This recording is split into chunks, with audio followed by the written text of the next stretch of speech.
Good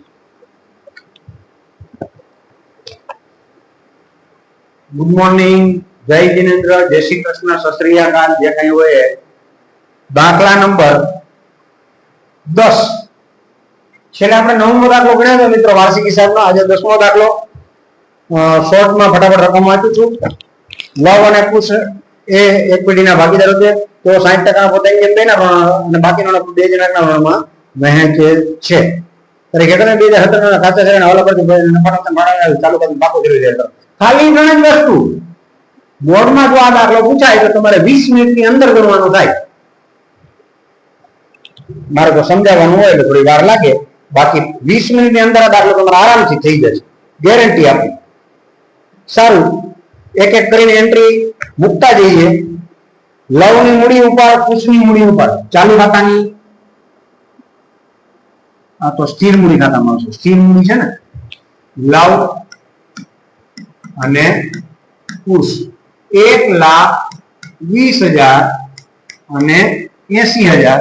જ્યારે ઉપાડ ચાલુ ખાતાની ઉધાર બાજુ 40,000 અને 12,000. ઠીક છે, આગળ વધો. ચાલુ ખાતાની બાકી લવ એટલે બાકી આગળ લાવ્યા 8,000 રૂપિયા અને કુશની ઉધાર બાકી છે 12,000 રૂપિયા. નફા નુકસાન ખાતું ફાળવણી ખાતાની જવા બાજુ ચોખ્ખો નફો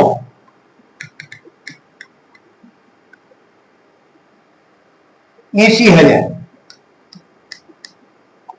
આંકડાની રમત છે, ધ્યાન રાખવું. સ્ટોક પાકા સરવૈયામાં મિલકત લેણા બાજુ, પાકું સરવૈયું એમાં મિલકત લેણા બાજુ આખરનો સ્ટોક 72,000. ત્યાર પછી અગાઉથી ચૂકવેલ વીમા પ્રીમિયમ 3,200. એની જ નીચે ચાલુ મિલકત છે એટલે અગાઉથી ચૂકવેલ વીમો 3,200. મકાન પાકા બિનચાલુ મિલકતના આઈડી નીચે બિનચાલુમાં કાયમી દ્રશ્ય એમાં મકાન 1,60,000. દેવાદાર અને લેણદાર, દેવાદાર પાકા શ્રમ મિલકત લેણા બાજુ કેટલા છે 80,000. જ્યારે લેણદાર મૂડી આ બાજુ 28,000. કોઈને કઈ તકલીફ? રોકડ અને બેંક અહીંયા આપણે ઘાલખાતાના મનની જગ્યા રાખી દઈએ. રોકડની હંમેશા ઉધાર બાકી હોય માટે અહીંયા ઉધાર બાજુ 4,800. જો ભાઈ એટલા જ છે ને? હા, 4,800. અને બેંક ઓવરડ્રાફ્ટ હોય, બેંક ઓડી 20,000. દેવી હુંડી એની જ નીચે દેવું છે, જમા બાકી છે 14,000. ત્યાર પછી ગીરો લોન 1,00,000. પાઘડી ચાલુ મિલકતમાં નહીં પણ અદ્રશ્ય મિલકત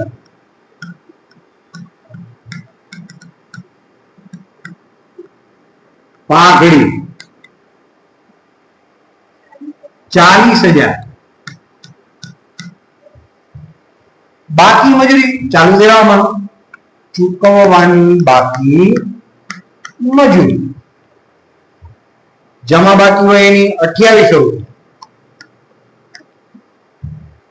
મળવાનું બાકી ભાવ, મળવાનું બાકી આપણા માટે એક પ્રકારનું લેણું છે એટલે મિલકત લેણા બાકી અને એની ઉધાર બાકી હોય એટલે 1,600 રૂપિયા. અગાઉથી મળેલ કમિશન ચાલુ દેવામાં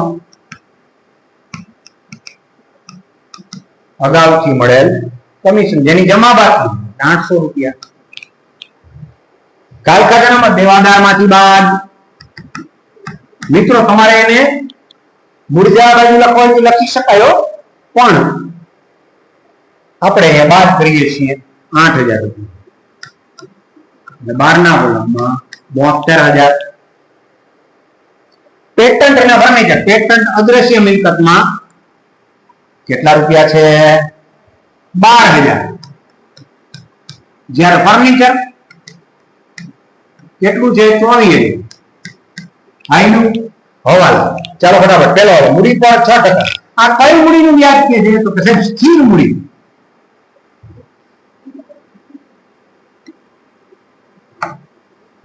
સ્થિર મૂડીનું વ્યાજ લખાય ચાલુ મૂડીમાં.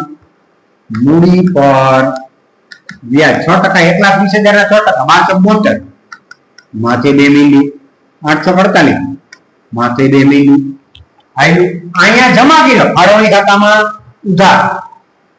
મૂડી પર વ્યાજ લવ કુશ 7,200 4,800 મતલબ કે ટોટલ 12. આગળ વધો. ઉપાડ પર 10%.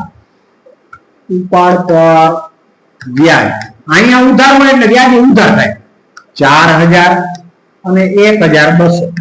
જ્યારે ફાળવણી ખાતાની ઉધાર બાજુ ઉપાડ પર જમા બાજુ સોરી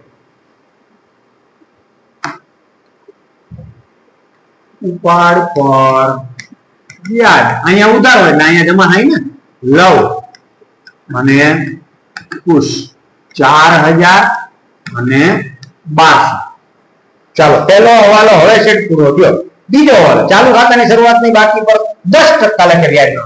ચાલુ ખાતાની શરૂઆતની બાકીમાં એકની જમા છે ને એકની ઉધાર છે. તો જેની જમા છે વ્યાજ જમા.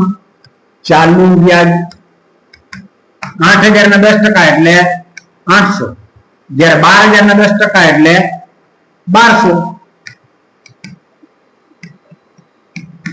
ઠીક છે. હવે આ જે જમા થયું ને એ ફાળવણી ખાતામાં ઉધાર થશે. ચાલુ વ્યાજ કેટલો છે? લવ 800 અને આમાં ચાલુ વ્યાજ જમા બાજુ અને ઈ કોણ છે? કુશ 1200. ઠીક છે ભાઈ. આયલું ઓકે. આગળ વધીએ. કુશને માસિક 1,800 રૂપિયા લેખે પગાર આપવાનો છે. કુશનો પગાર કૌંસમાં 1,800 ગુણ્યા 12 એટલે વર્ષના 12 મહિના 21,600 થાય. જે કુશના ખાતામાં જમા બાજુ છે પગાર 21,600. કોઈની કઈ તકલીફ? આગળ વધો. જો બે એન્ટ્રી અહીંયા જમા અહીંયા ઉધાર. આગળ વધીએ. ઉપરના હવાલાઓ નાખ્યા પછી એટલે આ બધા હવાલા નાખી ગયા. હવે વધતા નફા પર કુશને 10% કમિશન આપવાનું છે. વધતા નફા પર એટલે પહેલા તો આપણે સરવાળો કરીને નફો મોટો થાય. 80 ને 4 84 85 86 400. મિત્રો બોલપેન બીજી વાપરીએ તો વધારે મજા આવશે ને. બ્લુ વાપરીએ. બ્લુ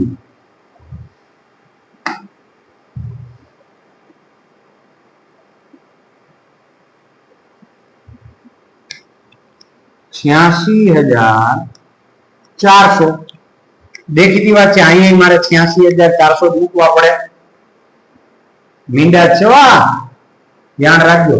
86,400 માંથી આ ચાર વસ્તુ આપણે બાદ કરવાની થાય. એક જ મિનિટ તમે બોલશો એ તો મને સંભળાય નહીં.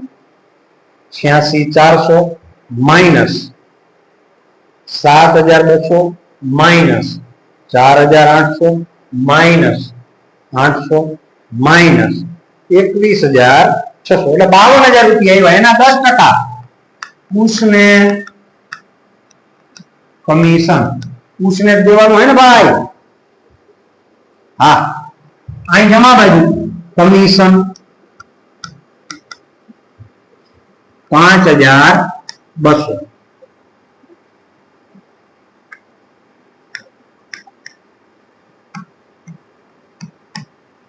આઈનો ચાલો આ બે અસર થઈ ગઈ. હવે 5,000 આખે આખું કેલ્ક્યુલેશન કરીને બતાવું છું તમને મિત્રો. તમે જરા જોજો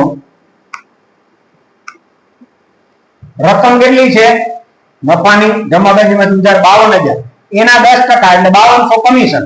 આ કૃષ્ણે આપ્યું આપણે, બરોબર? તો વાહે કેટલા વધ્યા? તો કે 46,800. આ ફાળવણી ખાતાનો નફો ચોખ્ખો વહેંચણી પાત્ર નફો છે, જેને આપણે ભાગીદારો વચ્ચે કઈ રીતે વેચવાની સૂચના આપી? તો કે 60% 3:2, 40% 2:2, જેનું કેલ્ક્યુલેશન મેં ઓલરેડી કરીને રાખ્યું છે. 28,080 ના 60%, આ 46,800 ના 60% એટલે 28,080, એને 3:2 ના ગણ વેચ્યું એટલે 16,848. એના માટેનું ગણતરી જો મેં કરીને રાખી, 28,080 ગુણ્યા 3 ના છેદમાં 5 કેજી આ 3:2 ના પ્રમાણમાં છે.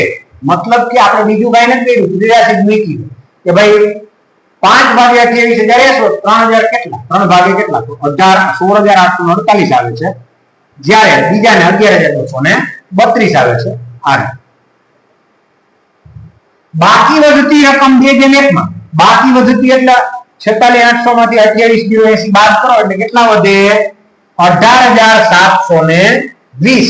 એને 2:1 ના પ્રમાણે વેચો, તો 2:1 ના પ્રમાણે વેચવું હોય તો કઈ રીતે થાય? તો 18,720 ગુણ્યા 2 ના છેદમાં 3.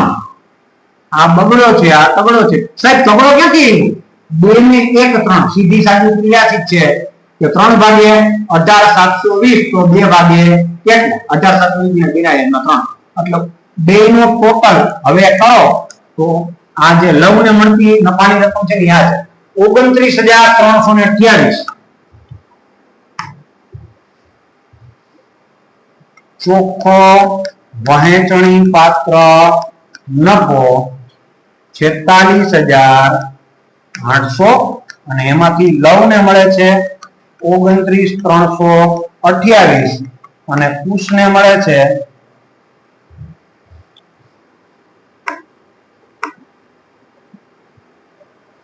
29,328, કુશ ને 17,472.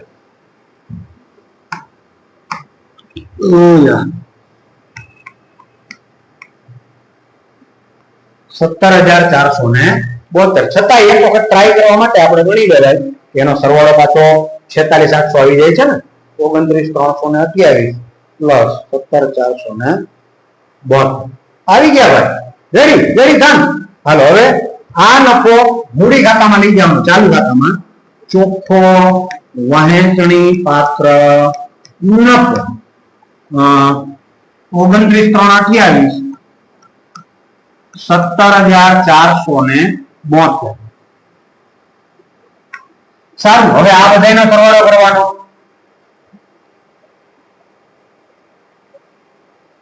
$8,000 પ્લસ 7,200 પ્લસ 800 પ્લસ 29,328, 45,328 સરવાળો કયો મિત્રો?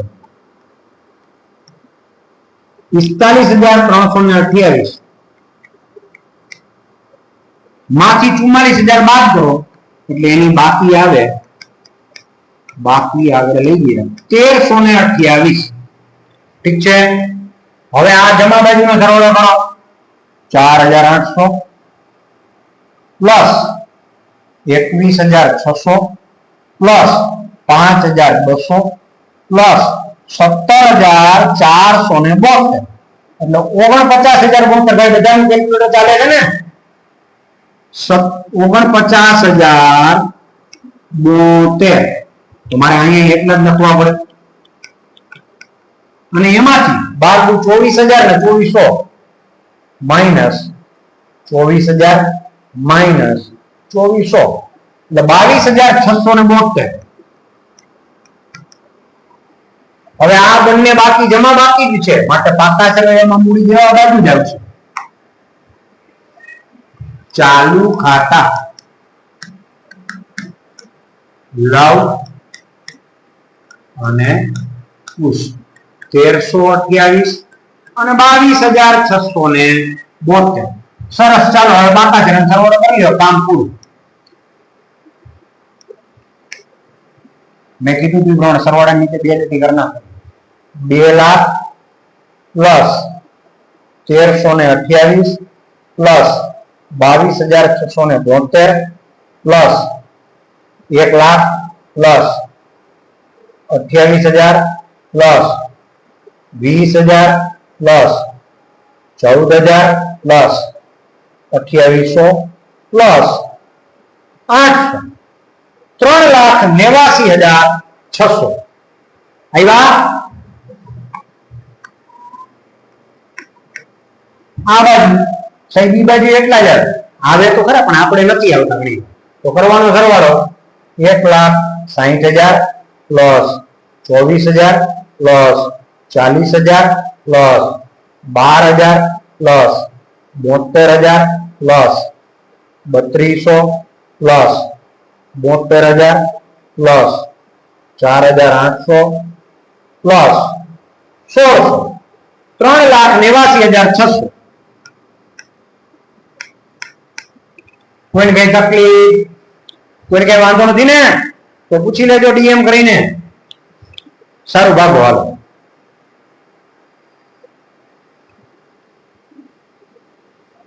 Bye bye, Tata.